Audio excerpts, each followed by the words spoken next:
또 하나 짚고 넘어가야 될 게 각 렌터카 회사마다 완전자차 보험의 면책사항이나 약관 내용도 다르다는 점도 문제가 됩니다.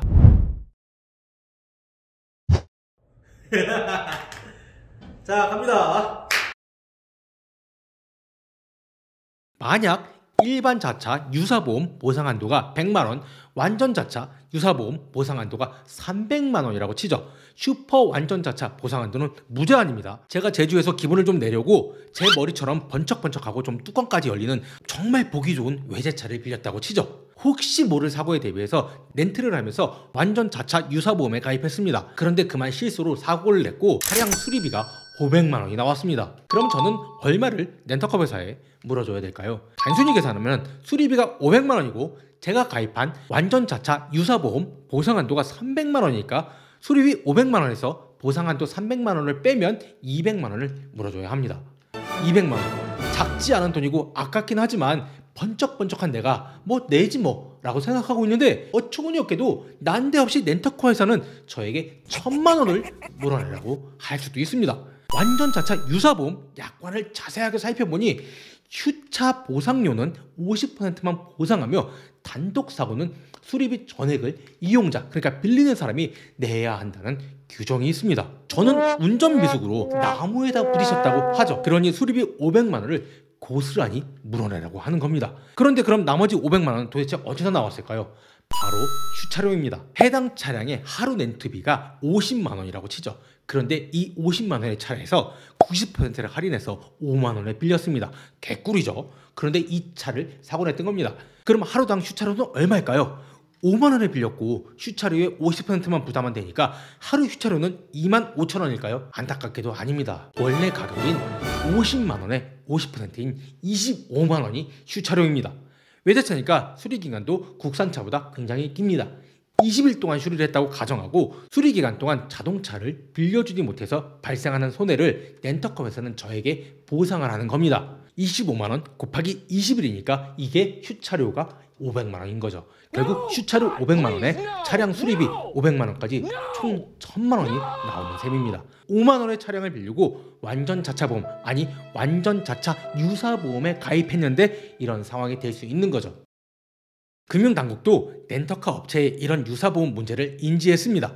지난 2015년 금융감독원은 보험사와 공동으로 렌터카의 차량 손해를 담보하는 특약을 내놨습니다. 현재 삼성화재, 현대해상, DB손보 등의 보험사들이 이 서비스, 이 특약, 렌터카 손해담보 특약을 판매하고 있죠. 이 렌터카 손해담보 특약이 바로 자동차 보험에 정식으로 붙어있는 보험입니다. 유사보험이 아니고 정말 보험입니다. 금감원의 감독을 받는 금융상품이 바로 이 렌터카 손해담보 특약인 거죠. 이 특약은 내가 가입하고 있는 자동차 보험에서 수시로 넣었다 뺐다, 그러니까 가입하고 해지하고 할 수 있습니다. 가입과 해지가 단기간에 가능하다는 겁니다.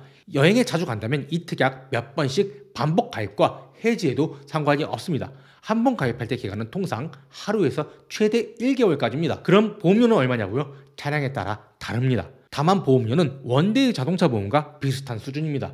하루에 5,000원에서 1만원 정도면 해결되죠. 완전 자차 유사보험의 보험료보다 약 5분의 1 수준으로 해결이 가능한 거죠. 게다가 보장은 일반적인 완전 자차 유사보험보다 훨씬 더 좋습니다.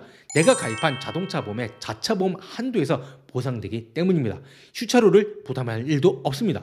즉 내가 가입한 보험의 자차 보험 한도가 1억 원이라면 렌터카도 1억 원까지 보상을 하는 거죠. 공정거래위원회 즉 공정위의 자동차 대여 표준약관 제11조에서 렌터카 이용자는 자동차 보험의 자차 또는 렌터카 업체의 차량 손해 면책 서비스 즉 유사보험 중 하나를 선택하기만 하면 된다고 규정했습니다. 다시 제주도를 찾고 렌터카를 빌린다면 제가 가입한 자동차 보험에서 정식 상품의 특약을 가입하고 여행을 즐기겠습니다. 코로나가 아직 끝나지 않은 이번 여름에도 제주도에 정말 엄청 많이 방문할 듯합니다. 그런데 이 방송을 보고도 렌터카 회사의 유사보험에 가입하고 싶으신가요? 여행 가기 며칠 전, 하루 전에 핸드폰을 들고 내가 가입한 자동차 보험 회사로 연락하시면 됩니다. 저 김보검은 소비자분들이 현명하게 보험을 선택하고 활용할 수 있도록 보험업계 주요 상품과 이슈에 대해서 알기 쉽게 정리해드립니다. 현명한 보험 가입과 활용 방법에 대해서 상담을 원하시거나 교육을 원하시는 분은 아래의 이메일로 문의주세요. 또 보험에 관련된 제보를 주시거나 궁금한 점이 있을 때도 저 김보검을 찾아주세요. 오늘 영상이 도움이 되셨다면 좋아요와 구독 버튼 눌러주시기 바랍니다. 감사합니다. 그래도 본인의 자동차 보험에 자차 보험을 가입하지 않았거나 자차 보험에 차량 가액이 적으면 렌터카 업체의 자차 서비스를 이용할 수밖에 없습니다.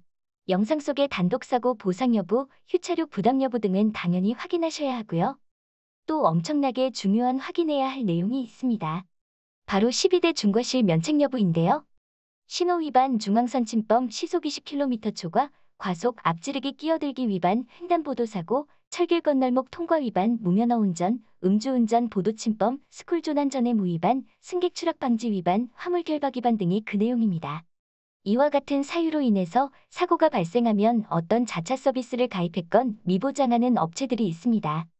물론 꼭 지켜야 할 법규들인 건 맞습니다. 하지만 일부 사항들은 우리가 운전하다 보면 불가피하게 순간 발생할 수도 있는 상황입니다. 그 모든 사유에서 보장을 하지 않는다는 업체는 피하세요. 음주, 무면허 등 일부의 사유에 대해서만 보장을 하지 않는다는 업체들이 훨씬 많습니다. 업체의 서비스를 이용해야 할 땐 이 부분도 꼭 확인하세요.